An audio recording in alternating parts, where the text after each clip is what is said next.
vamos a ver el capítulo 15, que es único en San Lucas, único en toda la Sagrada Escritura, y que está formado, como saben bien, es un capítulo relativamente breve, porque está formado por 3 parábolas. Las 2 primeras aparentemente son muy iguales, responden a unos mismos parámetros, pero ya veremos que tienen matices muy diferenciadores. La tercera, como decíamos, es originalísima en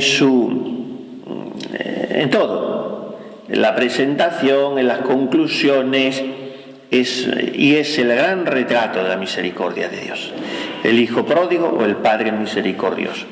Pero las 2 primeras son la oveja perdida y la dracma perdida. La entradilla, la introducción de Lucas es muy necesaria para entenderlo. Es el versículo 1 y 2, los versículos, mejor dicho. Entre tanto, o sea, tengamos presente que todas las enseñanzas que ha estado diciendo Jesús, que comentábamos ayer, la higuera estéril, el tomar la cruz con él, el estar con la cintura ceñida, el dar fruto, el escoger el último lugar. Bueno, pues todo eso lo estaban escuchando muchos pecadores públicos. Cuando el Evangelio dice pecadores, pues pecadores somos todos, pero en fin, pecadores profesionales. Los pecadores profesionales en Israel eran los publicanos, sobre todo, publicanos y las mujeres malas, como se decía entonces. Ahora hay que hablar de las mujeres buenas, porque son las que llaman la atención, pero entonces las mujeres malas y los publicanos. Y los publicanos pues eran traidores al pueblo de Israel, que se habían alineado con el pueblo opresor, dominador romano, y cobraban los impuestos y extorsionaban, claro, los romanos a través de esos publicanos. Recordemos que uno de ellos es Leví, Mateo, y el banquete del Señor en casa de Leví, etc. Bien, pues esos publicanos y pecadores se acercaban a Jesús para oírle. Y todas estas enseñanzas que ha estado dando las estaban recibiendo los pecadores. Y contrapone Lucas, contrapone visible, plásticamente, estos 2 grupos sociales que son al mismo tiempo 2 grupos espirituales. Los publicanos y pecadores se acercaban, o sea, no se mantenían a distancia, se acercaban. Ya sabemos cuánto le gusta a Lucas presentar a la gente tocando a Jesús. En el tocar, en un contacto físico, no puede haber más cercanía. Y dice a continuación, los fariseos y los escribas murmuraban. Son las dos alternativas, las 2 actitudes, acercarse o murmurar. El que no está conmigo está contra mí. Este recibe a los pecadores y come con ellos. Cuando decimos los pecadores, tenemos que tener cuidado de que no se nos olvide incluirnos a nosotros en primera fila. Lo que pasa es cuando la Virgen nos pide rezar por los pobrecitos pecadores, claro, se refiere a los impenitentes, a los cerrados a la gracia, a los que rechazan a Dios. Y hoy hay muchos pecadores de esos. Mucha secta satánica, mucha masonería, mucha política que quiere pulverizar la civilización cristiana, muchos sistemas económicos que quieren seguir teniendo 2/3 partes del mundo sumidas en el hambre y en la miseria, muchas organizaciones empresariales a las que le conviene sufragar anticonceptivos y abortos y promover la homosexualidad, porque todo eso lleva detrás una infraestructura económica. Todo eso son los pecadores profesionales. Pero luego todos somos pecadores, estaría bueno. Entonces estos decían, este recibe a los pecadores y come con ellos. En el Ángelus, que vamos recurriendo a estos Ángelus de Benedicto XVI, que son un tratado para seguir el año litúrgico, es una maravilla, porque son homilías de brevísimas, pero te desmenuza y al mismo tiempo te da una explicación prácticamente patrística de esos evangelios de todo el año litúrgico. Es una riqueza tremenda. Dios es amor misericordioso. El evangelista San Lucas recogió en este capítulo 3 parábolas sobre la misericordia divina. Las 2 más breves, que tiene en común con San Mateo y San Marcos, son las de la oveja perdida y la moneda perdida. La tercera, larga y articulada, y sólo recogida por él, es la célebre parábola del Padre Misericordioso, llamada habitualmente del Hijo Pródigo. Jesús narró las 3 parábolas de la misericordia porque los fariseos y los escribas hablaban mal de él al ver que permitía que los pecadores se le acercaran e incluso comía con ellos. Entonces explicó con su lenguaje típico que Dios no quiere que se pierda ni siquiera uno de sus hijos y que su corazón rebosa de alegría cuando un pecador se convierte. O sea, el problema es que nos moleste que porque yo no sé acercarme a Jesús, otros lo hagan. Los fariseos se sublevaban interiormente de que otros se acercaran a Jesús y ellos se quedaban lejos, pero se quedaban lejos porque querían. Ese es el punto. Todos podemos acercarnos a Jesús.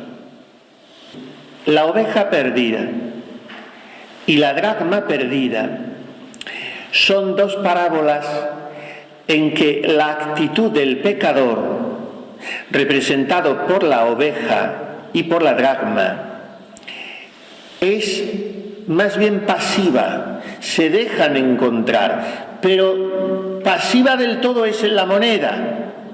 En la oveja es pasiva pero es activa porque se deja encontrar pero se puede escapar.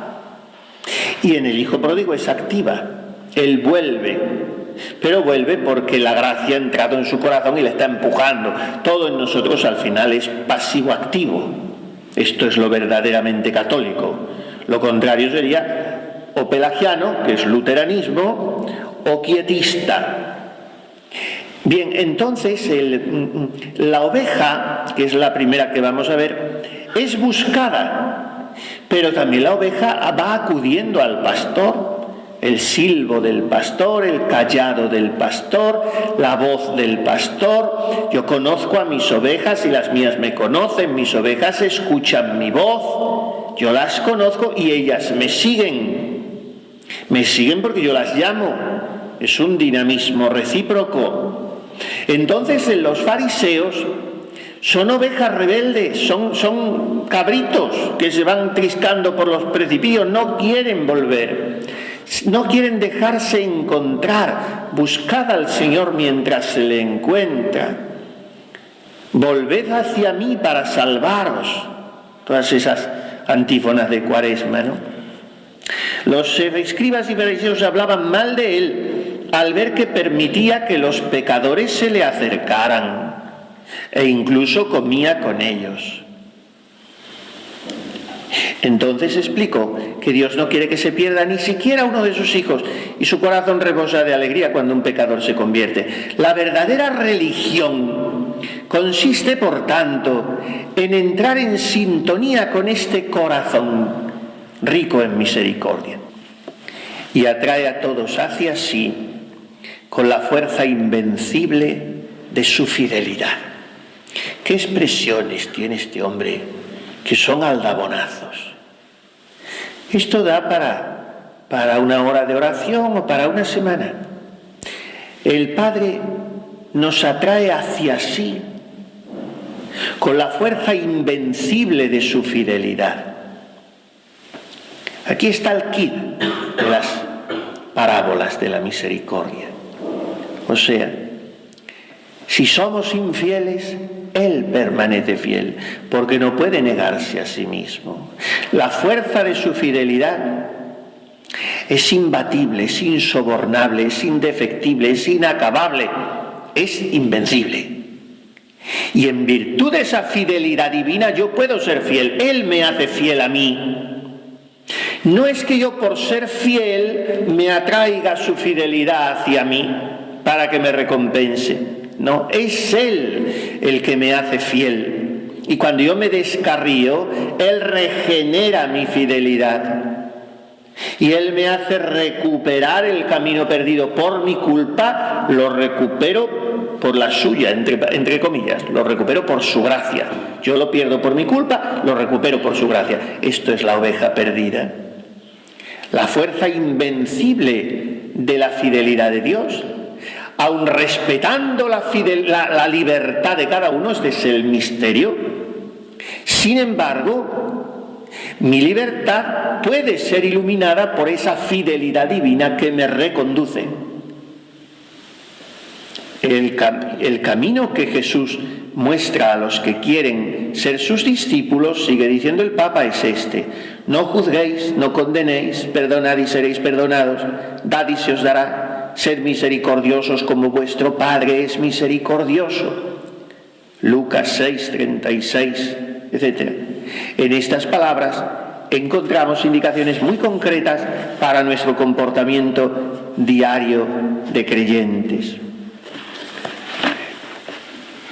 Después, en el siguiente Ángelus del año 10, este que estábamos leyendo es del año 7, 16 de septiembre del 7, y en este que es del 12 de septiembre del 10, más bien comenta la parábola del hijo pródigo.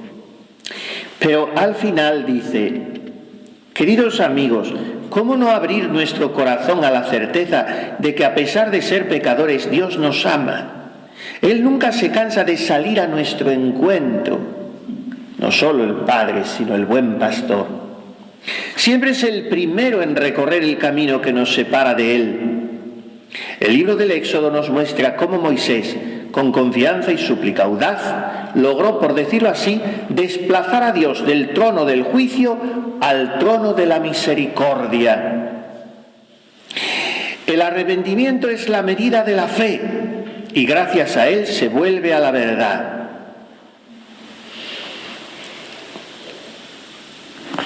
Bien, y como digo, se detiene más en lo del hijo pródigo. Entonces, este recibe a los pecadores y come con ellos. Entonces Jesús les dijo esta parábola: ¿quién de vosotros que tenga 100 ovejas y pierda una de ellas, no deja las 99 en el desierto y va a buscar a la descarriada hasta que la encuentra? Y cuando da con ella, se la echa a los hombros lleno de alegría, y al llegar a casa reúne a los amigos y vecinos y les dice: alegraos conmigo, porque he encontrado la oveja que se me había perdido. Pues os aseguro que también en el cielo habrá más alegría por un pecador que se convierta que por 99 justos que no necesitan conversión. Jesús está hablando de un tema misterioso a nivel doctrinal, pues es complicado si lo queremos analizar teológicamente, y es el tema de la alegría de Dios.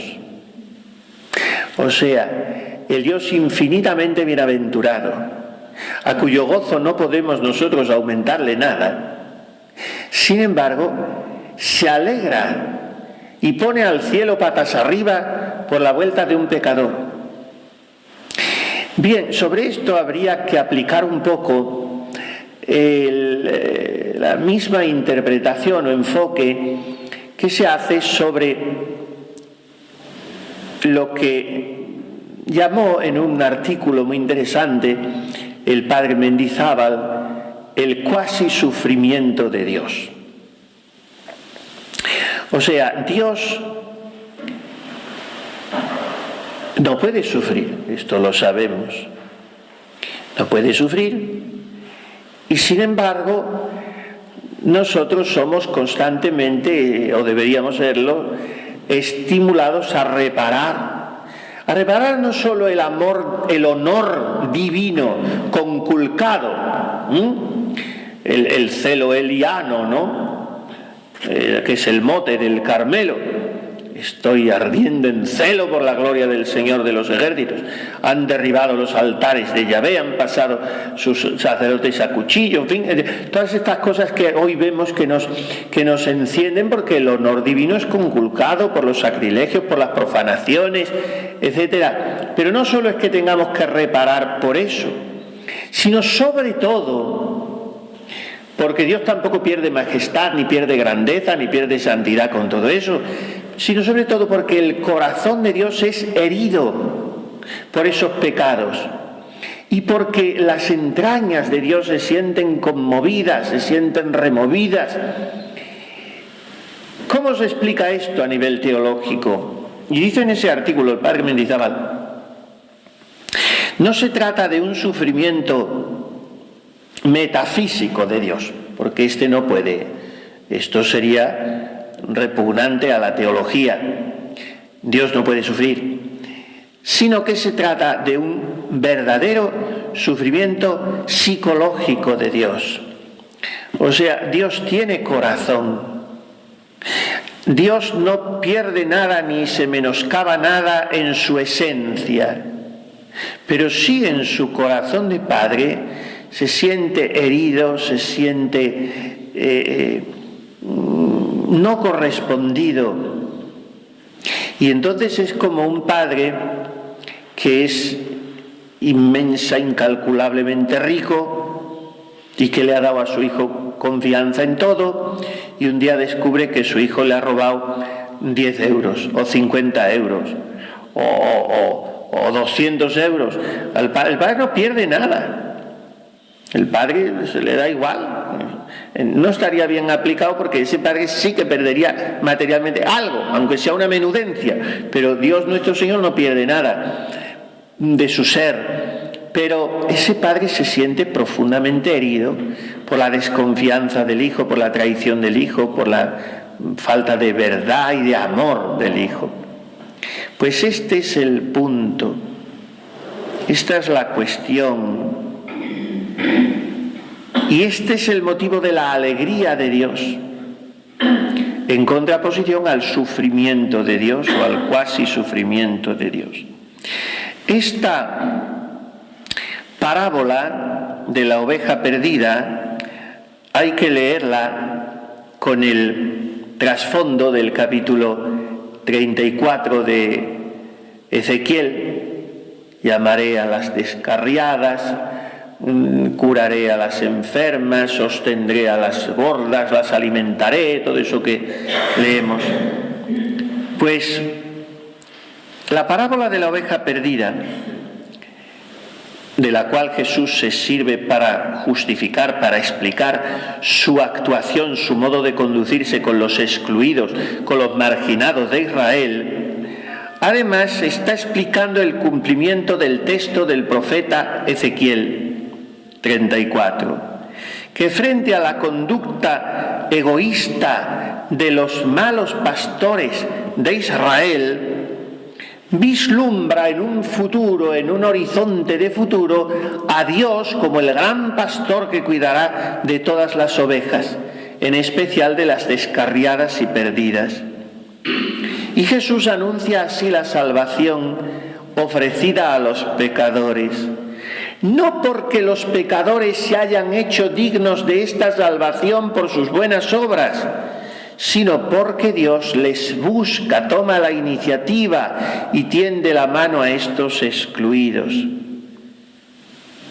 San Mateo incluye esta parábola de la oveja perdida en su capítulo 18 y es como una instrucción para los dirigentes de las primeras comunidades cristianas acerca del cuidado que tienen que tener con sus discípulos. Y Lucas insiste sobre todo en esa alegría del encuentro de la oveja perdida.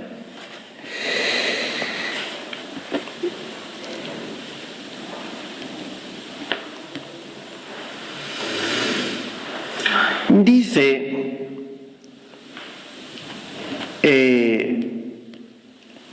San Gregorio en su comentario a este Evangelio que de aquí se deduce que la verdadera justicia tiene compasión y la falsa justicia desdén. Aun cuando los justos suelen indignarse con razón por los pecadores. Pero, atención a este análisis, pero una cosa es la que se hace con apariencia de soberbia y otra la que se hace por celo a la disciplina. Porque los justos, aunque exteriormente exageran sus reprensiones por la disciplina, sin embargo, interiormente conservan la dulzura de la caridad.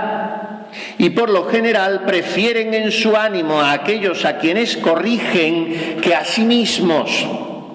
Es muy importante esto, sobre todo para los superiores, muy importante.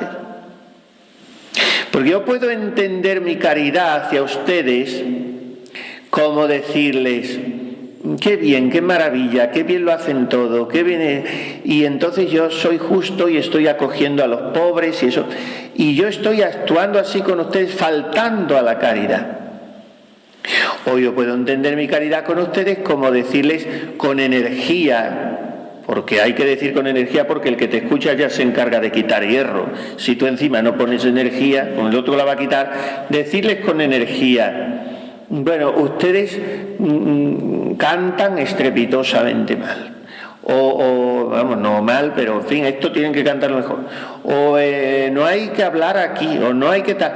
Bueno, se trata del móvil por el que tú. Claro, también las formas no lo puedes decir a latigazos, una cosa es con energía, pero el móvil es lo que está diciendo aquí San Gregorio.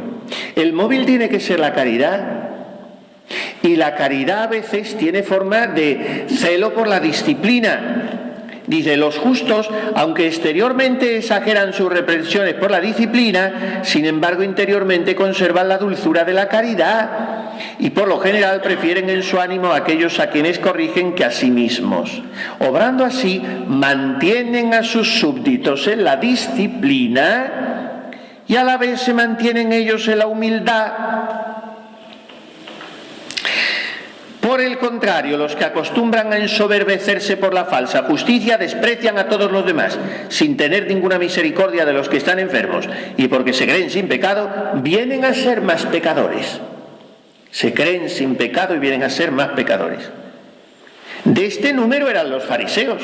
Muy interesante este comentario de San Gregorio, muy fino análisis psicológico. Eran así los fariseos, quienes cuando censuraban al Señor porque recibía a los pecadores, reprendían con un corazón seco al que es la fuente misma de la caridad.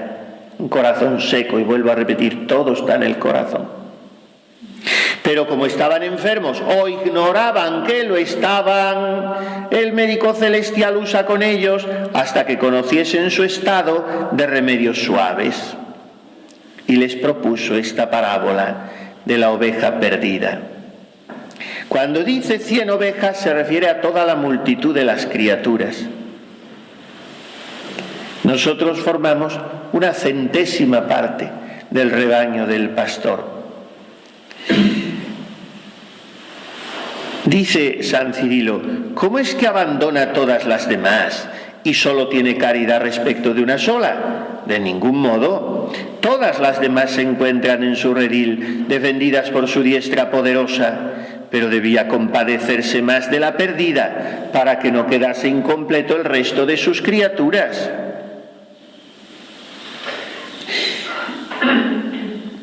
Cuando él encuentra a la oveja, claro, San Lucas es sucinto, pero dice: se la echa a los hombros lleno de alegría. Y aquí muchos padres interpretan, otra vez de nuevo San Gregorio, pero es muy querida esta idea a muchos padres, que poner la oveja sobre los hombros es haber tomado la naturaleza humana, llevando sobre sí nuestros pecados. Nuestro pastor, una vez redimida la humanidad, vuelve a casa, vuelve al reino de los cielos. Y llama a sus amigos: dadme el parabién porque he hallado la oveja Así como el género humano es una oveja descarriada, así también es una moneda perdida. San Agustín dice que somos moneta Christi, moneda de Cristo, porque una moneda llevaba, como saben, el rostro del emperador, y bueno, y también en nosotros lleva el jefe de Estado. Y entonces, al ser nosotros moneda de Cristo, somos como la medalla que lleva impreso, lleva troquelada la imagen de Cristo. Cuando perdemos esa imagen, está perdida la moneda. Sin imagen, cuando está gastada la imagen, es como si la moneda no está.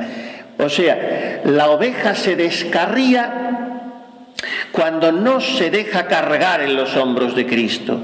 La moneda se pierde cuando se difumina en ella las facciones de Cristo.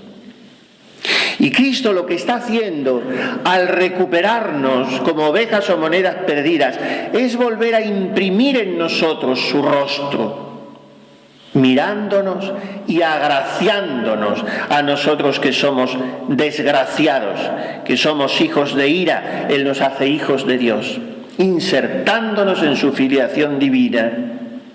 Cuando tú me mirabas, su gracia en mí tus ojos imprimían. Por eso me adamabas y en eso merecían los míos adorar lo que en ti vían. Pero es cuando Él nos mira, nos agracia. Lo mismo que se representa por el pastor, se representa por la mujer. La mujer, dice San Gregorio, es la sabiduría de Dios. El pastor es el Dios que busca, es la solicitud de Dios, es el celo de Dios, es el amor paternal de Dios, y la mujer es la astucia de Dios, la sabiduría de Dios, que no deja rincón de la casa por barrer. Ahí está Dios, busca el último resquicio de nuestra alma para recomponer en ella la imagen de su Hijo. La mujer perdió la dracma, y de San Gregorio, cuando el hombre que había sido creado a imagen de Dios dejó de parecérsele cuando pecó. Y enciende la antorcha, enciende la lámpara, porque busca la sabiduría de Dios. Y una vez encendida la antorcha, barre la casa. Porque cuando entra la luz de Dios, la conciencia se limpia, dice Santa Teresa. Empieza donde entra mucha luz, no hay telaraña escondida. Ha entrado la luz de Dios en el alma, la casa queda barrida. Pero no porque la mujer trabaje mucho con la escoba, sino porque deja que sea la sabiduría divina la que barre la casa. Y cuando la conciencia humana es sacudida, dice San Gregorio, se repara en el hombre la semejanza del Creador. Bien, todo esto y más podríamos comentar de estas parábolas que, como ven, son más ricas de lo que parecen, porque solemos decir, bueno, ¿y qué? ¿Para qué se desdobla? Si ya más o menos de encontrar la oveja ya está explicado, y ahora otra vez la moneda. No, la oveja es la parábola masculina, la moneda es la femenina. La búsqueda de Dios tiene ambas actitudes. Tiene la solicitud y el trabajo esforzado del pastor, y tiene el primor y el detalle y la astucia y las artimañas de la mujer. Dios no deja recurso para buscarnos, y Dios se sirve de nuestra psicología. Y Dios, al cargarse la oveja sobre la espalda, repara nuestra humanidad caída. Y al encontrar la moneda, repara en nosotros la imagen de Cristo perdida, borrada, difuminada o desaparecida. La repara. Y la repara no con rasgos un poquito quitándole el polvo o la suciedad o puliéndola un poco, no, sino que aparece la moneda completa, como era. Esto hace la confesión. No nos echa un parche, sino que además de recuperar, restituirnos la gracia perdida, nos la da aumentada. Esto hace la confesión. Y por eso hay que hacerla con frecuencia.